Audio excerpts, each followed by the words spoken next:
Hello everyone, welcome to my channel. आज की video में हम देखेंगे कि अपने इस छोटे से किचन गार्डन में इस गर्मी में कौन कौन सी सब्जियां लगा रही हूं। और देखिए, कंटेनर्स क्योंकि पहले से कम है तो पहले की तरह बहुत ज़्यादा सब्जियां तो मैं नहीं लगा पाऊंगी, थोड़ी ही लगाऊंगी। लेकिन जितनी भी लगाऊंगी उसकी हम अच्छी तरह से केयर करेंगे।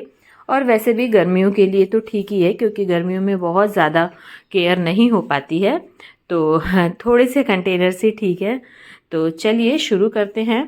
तो देखिए, टेरेस के इस पार्ट पर जहाँ पर मैंने छोटे गमले लगाए हुए हैं, तो इन छोटे गमलों में मैं भिंडी लगाऊंगी, क्योंकि भिंडी को छोटे गमलों में भी लगाया जा सकता है। और भिंडी की सीडलिंग मैंने आज से 6 दिन पहले कर दी है।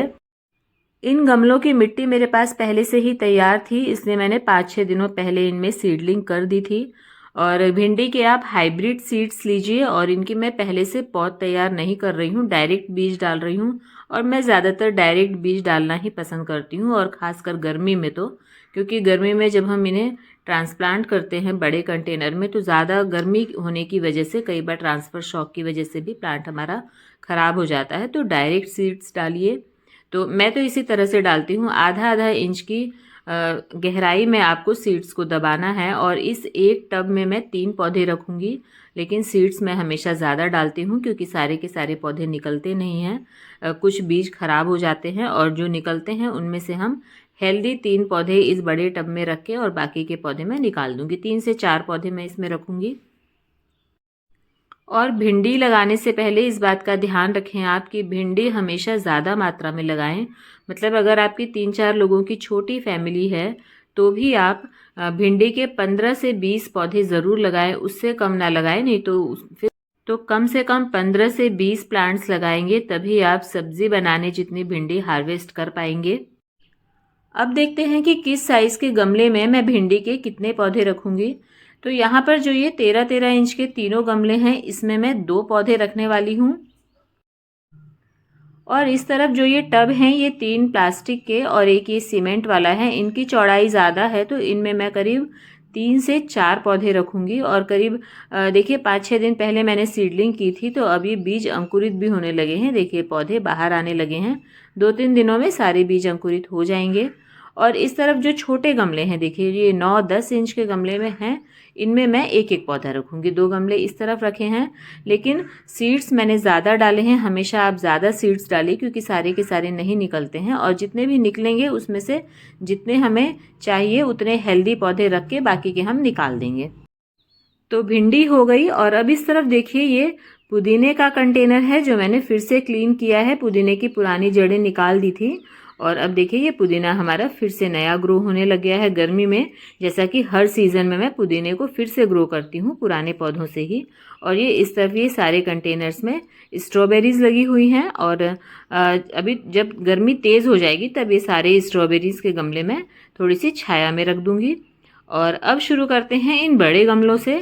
तो देखिए, इस वाले टब में ये मैंने लौकी की सीडलिंग की थी, लौकी का पौधा निकल भी आया है।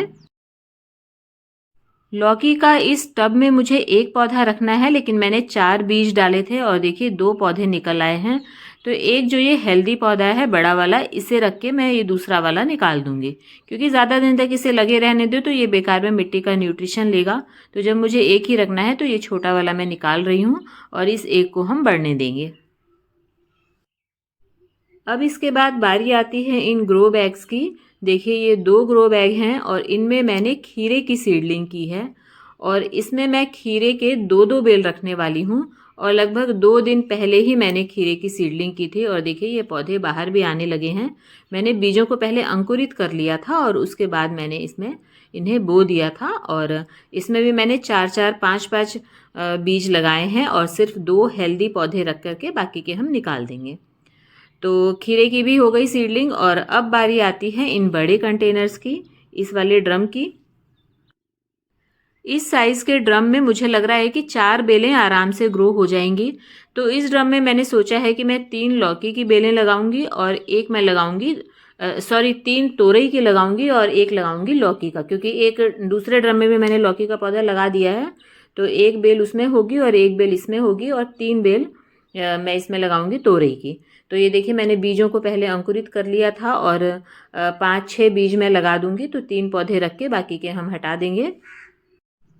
कंटेनर्स रेडी नहीं हुए थे, इसलिए मैंने बीजों को पहले अंकुरित करके रख लिया, जिससे कि हमारा टाइम बच सके और इससे ये भी पता चल जाता है कि कौन सा बीज हेल्दी है। अब इन बीजों में से जो बीज अंकुरित हुए हैं वही मैं लगाऊंगी, बाकी के मैं छोड़ दूंगी। तो इससे हमें पहले से मालूम चल जाता है कि किस बीज में से प्लांट निकलने वाला है। और तो भी मैं ज़्यादा बीज लगा रही हूँ, जितने पौधे आपको चाहिए उससे हमेशा ज़्यादा बीज लगाइए, क्योंकि कई बार पौधा हेल्दी नहीं होता है और कई बार बीज भी अंदर ही अंदर खराब हो जाता है। तो करीब 6 बीज मैंने डाल दिए हैं इसमें, और 3 हेल्दी पौधे रख के बाकी के मैं निकाल दूंगी। और अब दूसरी साइड मैंने लौकी के बीज भी रात भर पानी में डाल के रख दिए थे और उसे भी मैं लगा रही हूँ। और क्योंकि लौकी का मुझे एक ही पौधा रखना है, इसलिए मैं ये बीज पास पास में लगा रही हूँ, क्योंकि अगर सारे बीज निकल भी आए तो मुझे प्लांट तो एक ही रखना है, बाकी की तो मुझे निकालना ही है, इसलिए मैंने ये पास पास में सारे बीज लगा दिए हैं। तो अब लौकी तोरई की भी सीडलिंग हो गई है और अब बारी आती है हमारी दूसरे वाले ड्रम की। इस ड्रम में भी हम आज सीडलिंग करेंगे और इस बार मैं कुछ नया ट्राई कर रही हूँ जो मैंने पहले कभी नहीं लगाया है, और वो है तरबूज या वाटरमेलन। तो चलिए ट्राई करते हैं। मुझे इसे लगाने का कोई भी आइडिया नहीं है, लेकिन कोशिश करके देखते हैं। सक्सेस मिली तो अच्छी बात है, नहीं मिली तो भी ठीक है। तो देखिए, ये जो ड्रम की मिट्टी है ये मैंने सभी सब्जियों के हिसाब से प्रिपेयर करी है, लेकिन जो तरबूज, खरबूजा, ककड़ी वगैरह नदी के किनारे लगते हैं जहाँ पर रेतीली मिट्टी होती है, तो इसलिए मैं मिट्टी को थोड़ा सा प्रिपेयर करूँगी। मैं सोच रही हूँ इसके ऊपर की लेयर में मैं थोड़ी सी रेत मिला दूँगी, तो ऊपर की थोड़ी सी मिट्टी मैं निकाल लूँगी और जितनी मिट्टी मैं निकालूँगी उतनी ही मैं इसमें रेत मिला दूँगी। सारी मिट्टी में मैं नहीं मिला रही हूँ। पूरा ड्रम की मिट्टी को निकालना और उसमें रेत मिलाना और फिर से भरना, वो मेरे लिए पॉसिबल नहीं है। तो मैं ऊपर से थोड़ी सी मिट्टी निकाल करके और उसमें मैं उतनी ही रेत डाल करके एक बार ऊपर की लेयर थोड़ी सी रेतीली बनाकर फिर लगा कर देखते हैं कैसा रिजल्ट मिलता है, क्या होता है। तो यहाँ पर अब ये हमारी मिट्टी रेडी हो गई है और अब हम तरबूज की सीडलिंग करेंगे। ये हैं देखिए तरबूज के सीड्स, और इतने सीड्स मुझे 10 रुपए में मिले हैं। खुले मिल गए हैं, पैकेट आप लो तब थोड़े महंगे आते हैं, लेकिन अगर खुले में सीड्स मिल जाते हैं तो ज़्यादा अच्छा रहता है, क्योंकि फिर ज़्यादा सीज़न तो सीड्स हमें चलाने नहीं होते और किचन गार्डनिंग के लिए थोड़े से सीड्स लगते हैं। तो मैं पहले खुले ही ट्राई करती हूँ। खुले अगर 5-10 रुपए की मिल जाएँ तो अच्छा है, नहीं मिलते तो ही मैं पैकेट लेती हूँ। तो ये मुझे खुले मिल गए तो मैंने ले लिए। तो देखिए, ये मैंने इतने बीज निकाले हैं और एक ड्रम में मेरे हिसाब से 3 पौधे लगाना सही रहेगा। तो बीज मैंने इतने लिए हैं क्योंकि सारे के सारे बीज तो निकलेंगे नहीं, और फिर जितने भी निकलेंगे हम हेल्दी 3 पौधे रख के बाकी के पौधे निकाल देंगे। तो बस इन सीड्स को हम लगभग बराबर दूरी पर छिड़क करके इन्हें मिट्टी के नीचे लगभग आधा इंच की गहराई पर दबा देंगे। और तरबूज इससे पहले मैंने कभी नहीं लगाया है, लेकिन मैंने YouTube पर देखा है बहुत लोग तरबूज भी उगा लेते हैं छत पर, तो मेरा भी मन हुआ तो मैंने सोचा ट्राई करते हैं, देखते हैं क्या होता है। बीज लगाने के बाद हम पानी देंगे, और जब हम इस तरह से बीज लगाते हैं तो जो पहली वाटरिंग करते हैं वो थोड़ी सी हैवी करनी चाहिए, क्योंकि सीड कोट बीजों का हार्ड होता है। अभी वो पहले फूलेंगे, बाद में अंकुरित होंगे, तो पहला जब हम पानी दें तब हम अच्छी तरह से दें, और उसके बाद बस इतना पानी देना है कि मिट्टी में नमी बनी रहे। तो बस गर्मियों की सभी सब्जियों की सीडलिंग अब हो चुकी है। आगे मैं जो भी केयर करूंगी, कौन कौन सी खाद डालूंगी, सारे अपडेट्स मैं वीडियोस के थ्रू आप लोगों के साथ शेयर करती रहूंगी। तो बने रहिएगा मेरे साथ। आज के लिए इतना ही। उम्मीद है वीडियो पसंद आई होगी। पसंद आई तो लाइक कीजिए, चैनल को सब्सक्राइब ज़रूर कर लीजिए। मिलते हैं नेक्स्ट वीडियो में। Thank you.